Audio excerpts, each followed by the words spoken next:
में 5 तारीख को शपथ ग्रहण है। कल बीजेपी का नेता चुन लिया जाएगा जिससे सीएम का भी पता चल पाएगा। लेकिन एकनाथ शिंदे का अब तक कुछ क्लियर नहीं हो रहा कि शिंदे चाहते क्या है, करने क्या वाले। हालांकि आज शिंदे से मिलने के लिए अभी थोड़ी देर पहले अचानक देवेंद्र फडणवीस उनके घर पहुंच गए। एकनाथ शिंदे और देवेंद्र फडणवीस की मुलाकात पर बड़ी खबर आ रही है, वो भी आपको बता दूं। सूत्रों के मुताबिक शिंदे डिप्टी सीएम पद के लिए तैयार हो गए कहा जा रहा है। दोनों नेताओं के बीच 35 मिनट तक बंद कमरे में बातचीत हुई है। मंत्रालयों के बंटवारे, शपथ समारोह, दोनों के बीच इसकी भी चर्चा हुई है कहा जा रहा है। देवेंद्र फडणवीस अचानक एकनाथ शिंदे से नहीं मिले। पहले बीजेपी के एक नेता गिरीश महाजन ने एकनाथ शिंदे से 25 मिनट मुलाकात की, ये कहा जा रहा है। फिर गिरीश महाजन ने देवेंद्र फडणवीस के घर जाकर उनसे मुलाकात की और एकनाथ शिंदे से जो बातचीत हुई उसकी जानकारी दी। इसके बाद देवेंद्र फडणवीस एकनाथ शिंदे से मिलने पहुंचे। इस मीटिंग से एक मैसेज साफ है कि शिंदे से कोई भी बात होगी तो वो अब महाराष्ट्र में हो, देवेंद्र फडणवीस करेंगे। हमने आपको कल ही बता दिया था कि दिल्ली से मैसेज क्लियर है शिंदे के लिए कि अब कोई डील नहीं होनी बॉस। अमित शाह को जो कहना था उन्होंने कह दिया। अब देवेंद्र फडणवीस का मिलने जाना, उनकी बातचीत होना, यानी दिल्ली से अब कोई डील नहीं होगी, दिल्ली में कोई बातचीत नहीं होगी। आप कह रहे हो हम मोदी शाह को मानते हैं, उनकी बात मानते हैं, तो फिर मोदी शाह की बात मानिए। यह मैसेज दे दिया गया कि अब डील करना है तो बात करनी है देवेंद्र फडणवीस से करो, मेरे से मत करो। देवेंद्र फडणवीस को आज एकनाथ शिंदे के पास इसलिए भी जाना पड़ा क्योंकि एकनाथ शिंदे का सियासी ड्रामा ही खत्म नहीं हो रहा। पहले वो अमित शाह से मिलकर लौटे तो महायुति की बैठक रद्द कर दी, अचानक गांव चले गए, वहां जाकर कहा कि तबीयत ठीक नहीं है, आराम करने आया हूं। फिर लौटे तो भी किसी से मीटिंग नहीं की, ना ये क्लियर किया कि वो चाहते क्या है, उनके मन में चल क्या रहा है। इसलिए आज देवेंद्र फडणवीस खुद एकनाथ शिंदे से बात करने के लिए पहुंचे। कल तक एकनाथ शिंदे को लेकर यह खबरें थी कि मामला गृह मंत्रालय को लेकर फंसा है। आज नया अपडेट आ गया। सूत्रों के हवाले से खबर है कि शिंदे गुट इस बात से खुश नहीं है कि अजीत पवार को ज्यादा महत्व दिया जा रहा है। अजीत पवार को वित्त मंत्रालय के साथ अन्य महत्वपूर्ण विभाग मिल सकते हैं। शिंदे गुट का मानना है कि वो बीजेपी की स्वाभाविक सहयोगी है, जबकि अजीत पवार तो नए नए आए हैं। शिंदे गुट के पास 7 लोकसभा सांसद हैं, जबकि अजीत पवार के पास तो एक ही सांसद है। शिंदे गुट को लगता है कि फडणवीस और अजीत पवार कहीं एकनाथ शिंदे को नजरअंदाज ना कर दें। शिंदे गुट ने जिन मंत्रालयों की डिमांड की है वो भी अभी तक स्वीकार नहीं हुई। एकनाथ शिंदे इसलिए भी तनाव में क्योंकि अजीत पवार के गुट ने यह कह दिया कि शिंदे से ज्यादा अच्छा परफॉर्मेंस तो अजीत पवार ने किया है, इसलिए अजीत पवार को शिंदे जैसा महत्व मिलना चाहिए।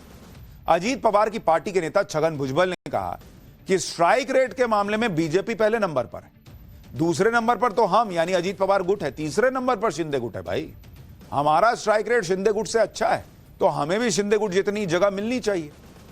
बीजेपी के सहयोगियों को भी उम्मीद है कि कल सब कुछ क्लियर हो जाएगा। केंद्रीय मंत्री रामदास अठावले ने कहा कि कल देवेंद्र फडणवीस के नाम का ऐलान होना है। बीजेपी के जो प्रभारी है, ऑब्जर्वर है, वो भी मतलब कल जा रहे हैं और वो सब एमएलए का जो ओपिनियन है सुनेंगे और माननीय मोदी साहब और अमित शाह साहब जो नाम न देंगे उस नाम को अनाउंस किया जाएगा। लेकिन मुझे लगता है कि कल देवेंद्र फडणवीस का ये नाम अनाउंस हो सकता है और देवेंद्र फडणवीस जी का कार्यकाल 2014 से 19 तक का बहुत अच्छा रहा है। भाई महाराष्ट्र की पिक्चर तो क्लियर है। शिंदे को भी बीजेपी ने समझा दिया है कि जो तय होना था हो चुका, नाराज होने मुंह फुलाने से कोई फायदा नहीं। शिंदे मान जाएंगे तो ठीक, नहीं मानेंगे तो कुछ रुकेगा नहीं, सब काम अपने तय हिसाब से होगा। राहुल गांधी को लग रहा है कि संबल के मामले में जो राजनीति हो रही है उसमें कहीं अखिलेश आगे ना निकल जाए, इसलिए राहुल गांधी ने भी नया प्लान बना लिया। कल राहुल गांधी समेत कांग्रेस के 5 सांसद संबल जाने की तैयारी कर रहे हैं। राहुल गांधी के साथ नई सांसद बनी प्रियंका वाड्रा भी संबल जा सकती। खबर है कि राहुल गांधी कल सड़क के रास्ते सुबह संभल जा सकते हैं। राहुल गांधी को संभल जाने से पहले ही रोका जा सकता है। यूपी पुलिस ने कह दिया है कि संभल में किसी बाहरी व्यक्ति की एंट्री अभी बैन है। वहां धारा 163 लगी हुई है, यानी कल संभल को लेकर नया घमासान छिड़ने वाला है। क्योंकि राहुल गांधी जाएंगे, पुलिस रोकेगी, इकोसिस्टम हंगामा करेगा कि अरे राहुल गांधी को जाने नहीं दिया। इससे पहले यूपी कांग्रेस के सचिव सचिन चौधरी ने दावा किया कि कांग्रेस के कुछ नेता हिंसा में मारे गए बिलाल और नोमन के परिवार से मिले थे। कांग्रेस नेताओं ने परिवार वालों की बात राहुल गांधी से करवाई। राहुल गांधी ने उन्हें सांत्वना दी। उधर संभल से समाजवादी पार्टी के विधायक इकबाल महमूद ने भी दावा किया कि उन्होंने सोमवार शाम को हिंसा में मारे गए लोगों के परिवार से मुलाकात की। इकबाल महमूद ने बताया कि 10 दिसंबर के बाद समाजवादी पार्टी का भी एक दल संभल जाएगा। लेकिन आप आयरनी देखिए बॉस, इनमें से एक नेता उन पुलिस वालों से मिलने नहीं जा रहा जो घायल हुए। 29 पुलिस वाले घायल हुए हैं बॉस। एक नेता के आंख में आंसू नहीं है उनके लिए, क्योंकि वो पुलिस वाला है। इनके थॉट प्रोसेस के हिसाब से वो मायने नहीं रखता होगा। मायने क्या रखता है? मेरा वोटर कौन है, उसके दर्द, उसके आंसू। वो किसी का बाप भाई हो सकता है, पुलिस वाला किसी का बाप भाई थोड़ी हो सकता है, बेटा थोड़ी हो सकता है। वो तो मार खाने के लिए ही आया, ऐसा लग रहा है।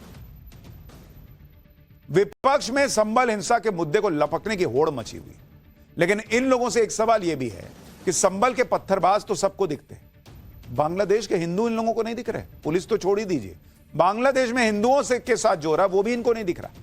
संभल के पत्थरबाजों पर तो इनको बहुत दया आ रही है, लेकिन बांग्लादेश के हिंदुओं के लिए आंसू नहीं है इनके पास। किसी ने संसद में यह नहीं कहा कि बांग्लादेश के हिंदुओं पर चर्चा करा लो। इन्हें संभल दिख जाएगा, गाजा फिलिस्तीन तक दिख जाएगा, लेकिन बांग्लादेश के हिंदुओं पर इनको सांप सूंघ जाता है। विपक्ष में किसी को अडानी की पड़ी है, किसी को संभल के मुद्दे पर बात करनी है, मुखर तरीके से बांग्लादेश के हिंदुओं की बात करने वाला एक आदमी नहीं दिख रहा है बॉस वहां। और यहां छोड़िए, बांग्लादेश में हिंदुओं पर जो अत्याचार हो रहा है उस पर हमारे देश में कुछ लोग तो ऐसे हैं जिन्होंने आंखें बंद की हुई हैं कि कुछ हुआ ही नहीं। संभल हिंसा पर खूब माहौल बनाने वाले मौलाना तौकीर रजा से जब बांग्लादेश के हिंदुओं पर सवाल किया गया तो कहने लगे कि बांग्लादेश में हिंदू मुस्लिम का कोई झगड़ा ही नहीं है, वहां तो हिंदू और मुसलमान दोनों सियासत की वजह से टारगेट हो रहे हैं। जरा सुनिए तौकीर रजा को। बांग्लादेश में जो मेरी मालूमात है, हिंदू मुस्लिम कतई नहीं हो रहा है। यहाँ की मीडिया उसे हिंदू मुस्लिम करके दिखाने की कोशिश कर रही है, और यहाँ बांग्लादेश के नाम पर यहाँ हिंदू मुस्लिम करने की कोशिश कर रहे हैं। सच्चाई ये है कि शेख हसीना के समर्थक जितने भी हैं वह बांग्लादेश में, वो तमाम वो हिंदू हैं या मुसलमान हैं, उन सबके साथ वहां पे इस किस्म की कार्रवाई हो रही है। लेकिन अगर कहीं मंदिर के नाम पर या हिंदू के नाम पर उनके साथ किसी किस्म की ज्यादती हो रही है तो उसकी शदीद मजम्मत हम करते हैं। इस्कॉन के मंदिर तोड़ दिए गए, भगवान की मूर्तियां तोड़ दी गई, जला दिए गए मंदिर, और ये कह रहे हैं कि वो तो शेख हसीना के समर्थकों पे हो रहा है, चाहे वो हिंदू हो या मुसलमान हो। तो दिखाएं जरा बांग्लादेश में कितने मस्जिदों पर हमले हुए हैं। हिंदू मुसलमान सब पे हो रहा ना इनके हिसाब से, जो शेख हसीना का सपोर्टर था। तो दिखाएं ना भाई, तस्वीरें निकाल के लाएं कि देखो ये मस्जिद भी तोड़ दी गई। वहां पर है कोई तस्वीर इनके पास? नहीं है। यही सच्चाई है बॉस। हिंदू के जान की कीमत ही नहीं है इन लोगों के नजर में। मीडिया हिंदू मुसलमान करा रहा है, वहां हिंदू के मंदिर चल रहे हैं तो वह क्या बोले? जबरदस्ती का आपके हिसाब से तराजू बैलेंस करने के लिए बोलते हैं कि वहां सबके साथ हो रहा है। बांग्लादेश के हिंदुओं पर इसलिए ये लोग बात नहीं करते क्योंकि इनके एजेंडे में नहीं आता ना।